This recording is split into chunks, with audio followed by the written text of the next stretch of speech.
утро. Сегодня такое нейтральное видео.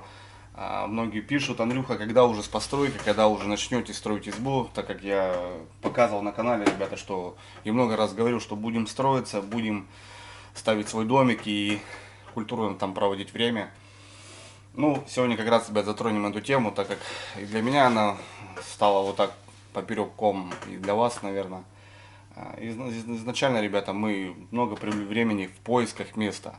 Ездили с Ильюхой, ездили на машине, ездил я один. В один я столько времени провел, ребята. Я и дождался зимнего сезона, чтобы ездить на мотособаке. Ездили, ребят, вообще в кучу мест. Ну, в те места, где, ребята, есть перспектива. Ну, избу ставить для меня это что? Это не просто домик, где можно приехать там с супругой, с друзьями, там, приготовить поесть и поспать и поехать домой. Для меня, ребят, изба это в первую очередь это перспектива. Место должно быть подходящее для рыбалки, так как я рыбак. Если приедут друзья-охотники, чтобы была какая-то старица или там озеро, да, если есть паутина охоте. Недалеко лес, тайга, где можно поохотиться на боровую дичь и так далее, ребята. Ну, с тем расчетом, чтобы это было не просто так, место было прям шикарно.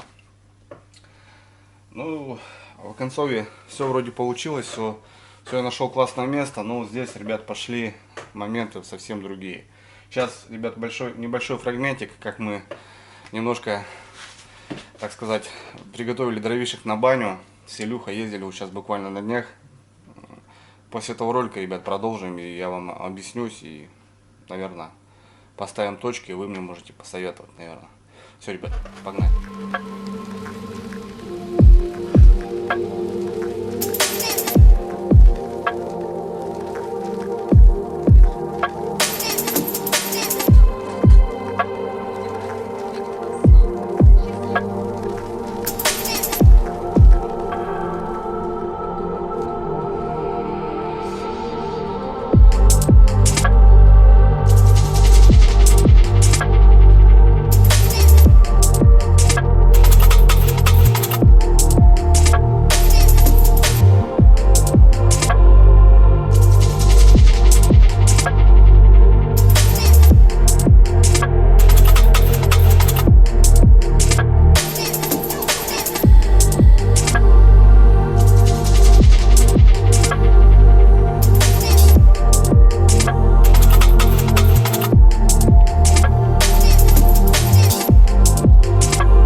Куба-2 дров привезли с Илюхой. Да, немножко потрудились. Да, мы никуда не заезжали в лес, не кормили комаров. Приехали, напилили, загрузились, привезли Куба-2 и, я не знаю, на зиму точно хватит, потому что хорошие крупные дрова на баню. Что у Илюхи, что у меня, что у наших родителей есть у всех бани. Мы там моемся, мы моем детей и, не знаю, это существование жизни у нас. Все же люди моются правильно. И там и стирает моя мама, в принципе, в бане. Ну, это жизненная ситуация. Ну, ребята, законно, незаконно мы это взяли дерево. Давайте немножко подытожим и вот как раз поговорим об этом. Дерево притащило половодьем весной. Большое дерево, метров 30, наверное, с таким корнем. Вот многие видели, да, ребят, по видео. И закинул ее на берег, недалеко от переправы, где у нас проезжают машины, соединяют поселок и село. И вот она лежала буквально, ну вот как, давайте там, допустим, с мая, да, по конца июня. Сегодня у нас уже июль. Никто его не трогал, дорожники занимались мостом, также они там очищали деревья, которые намыло потом после этого, как поставили мост. Но вот это дерево, она не мешала как бы проезду и просто валялась вот там сбоку, с окраин, и ну, лишним она никому не мешала реально. Единственное то, что вот там рядом лодки стоят, и вот мужики, которые приезжают на рыбалку, вот она немножко переграждала вот этот берег, потому что она вот прям, ну, метров 30 закрыла вот этой площади. И вот мы решили его забрать себе, как бы, относительно на дрова. Ну, изначально, ребят, я зашел в интернет поинтересоваться, так как я смотрю много каналов, кто строит избу, как строить, потому что я собираюсь этим заняться. Или собирался уже, непонятно. И вышел тут на каналчик один. Мужичок тоже ставил избу в лесу, ставил из валежника. Молодец, в одного, это очень, конечно, достойно, потому что, ну, в одного без напарника, это прям, не знаю, это дорогого стоит, наверное. Он все уже подставил почти, ребят, ее под ключ, ну, единственное, там внутрянка осталась, и тут, не знаю, как бы, может, завистники, может, кто-то еще пожаловался или как. По концу написали заявление и попросили проверить это место, эту избу, как она построена. Ну, построена она легально и нелегально, потому что сейчас, ребят, законы совсем дурацкие. Раньше, как наши деды строили избы, место перспективное, здесь добыча рыбы, здесь, значит, ставим избу, или какой-то путик идет, да, если, допустим, мужики охотятся, и здесь уже такой период, когда они проходят, наступает ночь, или что-то еще, или уже далеко от дома, то какая-то ночевка должна быть, потому что, ну, промысловики строят не одну избу, они строят 7-8 изб по путику. И строили, пилили даже просто лес, который стоял прямо в этом месте. Из него изготавливали и доски, и бревна, и срубы, и крышу, и так далее. Ну, единственное, привозили там печку, это понятное дело, да. Какие-то там фурнитуры, гвозди там, возможно. И то раньше как бы там землянки делали. Ну вот, в конце, ребята. Вот этого мужичка приехала проверка, и давайте они его, ну, рассматривать, так скажем, да, легально он этот лес взял, живой лес он пилил или мертвый. И просто каждый срез, который там у него был, даже там, не знаю, 5 на 5 деревца, засчитали как срез и, ну, дали штраф там в размере 200 тысяч. Хотя он стоял на делянке, и когда харвестер резал деревья, он просто под корень как бы сравнял, ну, потому что вершинка такая стояла, он сравнял под корень, чтобы ездить на мотособаке. И даже вот эти деревья засчитали ему, ребята, и парень тоже из деревни, и сейчас бодается, 200 тысяч просто упало, и это неприятно. И с тем расчетом, ребят, я и хочу поговорить вот по поводу вот этого. Вернемся, ребят, к этому балану, к этому дереву. Я зашел в интернет, начал гуглить, начал смотреть, писал лесникам, интересовался. Да, возможно, ребят, но опять же нужно разрешение. В любом случае нужно разрешение. Вот это дерево лежало в районе поселка, да, и она не относилась к лесничеству, потому что она была в районе поселка. Если, допустим, это дерево лежало километров 10 на берегу от поселка, да, где уже идет лесничество, лесхоз какой-то идет, то я должен быть поинтересоваться у лесников, а к чему это место относится, ну что, у кого это лесничество. И зайти, там, выписать справку, я не знаю, и тогда только мог бы я забрать. Так как будто бы. Но это дерево лежало рядом с поселком, и уже она не относилась к лесничеству, она относилась к муниципалу, ну, получается, главе нашего поселка. Благо, благо с Федей, с главой нашей я общаюсь и поинтересовался у него, и он разрешение мне дал вывести этот лес, так как будто бы и лесничество, и муниципалы должны этим заниматься, они очищать должны берег.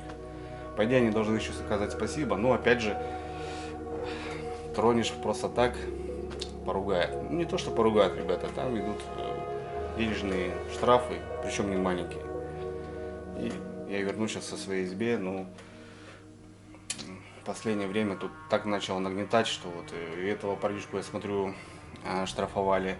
А рядом у нас избенку спалили, ездили сейчас к друзьям, просто украли печку.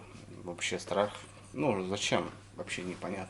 И вот сейчас я думаю, ребят, строить мне избу или... Смущало, ребят, два фактора, да, вот это у нас, не знаю, в 2021 у нас стройматериалы поднялись 200%. Если в прошлом году я еще покупал куб 5 тысяч, 5,5 тысяч, то сейчас куб стоит 12 тысяч. Это не важно, дюймовка, 50-ка там или брус. Ну, это, ребята, просто, не знаю, в 2 раза, грубо говоря. В 2,5 раза. Блин, взять дюймовки и отдать столько кучу денег. Ну, явно я хотел завозить материал, я же не хотел все это там пилить и вырубать. Тем более, простой человек это может как-то сделать, да, там, аккуратненько, да, и как бы там ходить. Ну и все равно узнают, местные потихоньку все равно узнают. А я хотел как бы все это показать на камеру, потому что собирался с вами это сделать, построить домик и там постоянно двигаться, приезжать, жить, что-то его окультуривать, там, дальше больше беседка, там, да, туалет, там, огородики, может, даже, и так далее. Ну и второй фактор, ребята, пошли слухи по поселку, так как поселок у нас небольшой, рядом села, начал снимать, многие начали узнавать, понимать, кто такой, где я живу и так далее. И пошли слухи, что просто как бы, пускай он строит, ну, мы его просто спалим потом. Вот так вот. Я сейчас просто, ребят, в таком ступоре, не знаю, вот начинать строить избу, не начинать. Я понимаю, что я сейчас вложусь в материал, надо его будет закинуть, завести, потихоньку начать строиться, а потом взять и увидеть пепелище. Это будет для меня просто, прям не знаю, тяжело. Ну ладно, это как бы деньги, да ладно, это как бы там время, но это будет неприятно, я думаю. И потом второй раз, ребята, я просто не восстановлюсь и не начну строиться 100%. А слухов уже было очень много. Ну и как бы в первую очередь это, ребят, это просто стоимость материала. Я просто не понимаю, мы живем в лесу, ребят, республика Коми богата лесом, а у нас такие поправки, такие санкции, ну это куда? Это я вообще не могу. Лес вывозят куда-то за границу, а мы здесь живем в лесу и не можем себе позволить какую-то доску, какой-то лес, не знаю. Я, может, где-то не прав, но с одной стороны, вот простые люди, как бы, которые живут в деревнях, платят там по 6-7 тысяч за телегу дров, а зимы холодные надо в любом случае 2, ну, вот 14 тысяч, да, грубо говоря, на дрова каждый сезон. Блин, ну, я не знаю, у пенсии у меня у мамы 14 тысяч, это получается надо всю пенсию отдать только на дрова, плюс это надо расковать, сложить и так далее. Не знаю, ребят, пишите комментарии, пишите, как быть дальше. Есть палатки, да, вот у меня, я взял в этом сезоне 4×4. Я, в принципе, мобильный, в принципе. Просто вот сейчас хотел строить гараж, да, ребята, как недавно приобрел маленький вездеходик. И хотел построить его, ну, не маленький, как бы. У меня есть под мотособаку гаражик небольшой. Ну, вот вторая техника туда уже не залезет. И думаю построить уже побольше, ну хотя бы 6×4. Мало ли. Да и все туда, и палатки сложить, там все, чтобы было там, все на одном месте. Ну и посчитал 1070, ребята, 80. Под 100 тысяч надо просто отдать за небольшой гаражик. Я же там не говорю там какой-то теплый, с какими-то там подъемниками, воротами там, и так далее. Просто вот на что железо, профнастил, что фанера там, да, что доска. Все выходит, ребят, в сотку. Я не плачу сейчас, ребята, никому ничего не говорю, просто говорю, вот, в постройке избы дайте мне какой-то, не знаю, какой-то совет, что ли, какое-то там пожелание, или я не знаю, ребят, потому что, ну, я это хочу сделать, но вот все идет не так, как хотелось. Я думал, все будет попроще, но хотя все уже прям приходило к точке, плюс этот материал, плюс нехорошие люди хотят поставить палки в колеса. Ну и всяко разно. Супруга, мама моя говорит, у тебя есть палатки, занимайся вот этими делами. Ты мобильный, приехал, поставил, неважно куда, не надо тебе возвращаться там в избу. Захотел здесь и живи. Ну, с одной стороны это правильно, да. Ну, хотелось что-то свое, вот, ребят, я сейчас не знаю. Продолжать разрабатывать мобильный лагерь. Так как, допустим, вот Алтай 4, да, Алтай УП-3 у меня, 4×4, там возможно еще ставить предбанник, доп-функция 2, 3, 5 метров. Это будет к этой же палатке пристегиваться еще такая небольшая палатка, это как и дровяник, так там идет и выход под печку, и там и кухня, и теплый гараж для мотособаки. Не знаю, ребят, подскажите что-нибудь, дайте мне какой-то совет. В оконцове все ущемляется, ребята. Я не хочу проиграть просто. Охота вложиться, охота сделать все это. Ну или это будет какой-то штраф, там, я не знаю. Или что-то еще, или сожгут, или просто, я не знаю. А второй раз, ребят, я не заряжусь по-любому. Немножко, ребят, рассказал, потому что все спрашивают, когда, Андрюх, когда будет контент, будет стройка, будет все это, ребята. Я понимаю, что для меня и для гостей моих, которые будут приезжать ко мне, привезти их в свой домик, да, и зажечь печечку, приготовить поесть и утром выехать уже с этой точки на рыбалку. Это будет намного, конечно, приятно, красиво, но это вот эти законы и вот это отношение. Явно то, что я снимаю и как бы и просто делаю. Это совсем разные вещи. Здесь я уже показываю, как бы много, короче, кидает палки в колеса, не знаю. Посоветуйте, если разрабатываем, то разрабатывать будем дальше. Или продолжаем делать мобильный лагерь, улучшать его и просто двигаться куда захочем. Все, спасибо за внимание, ребят. Все. У меня сегодня сборы, завтра едем на рыбалку. Погода у нас изменилась, холодно стало, 14 градусов, до этого было 34. Короче, спад температуры, посмотрим, как будет рыбка себя показывать. Завтра едем на другую речку, ребят. Ну, короче, посмотрим. Все, ребят, давайте, всех обнял. Прошу прощения, что кого-то загрузил. Кто выслушал, кто понял меня, пишите, ребят, буду только ждать ваши комментарии. Все, пока.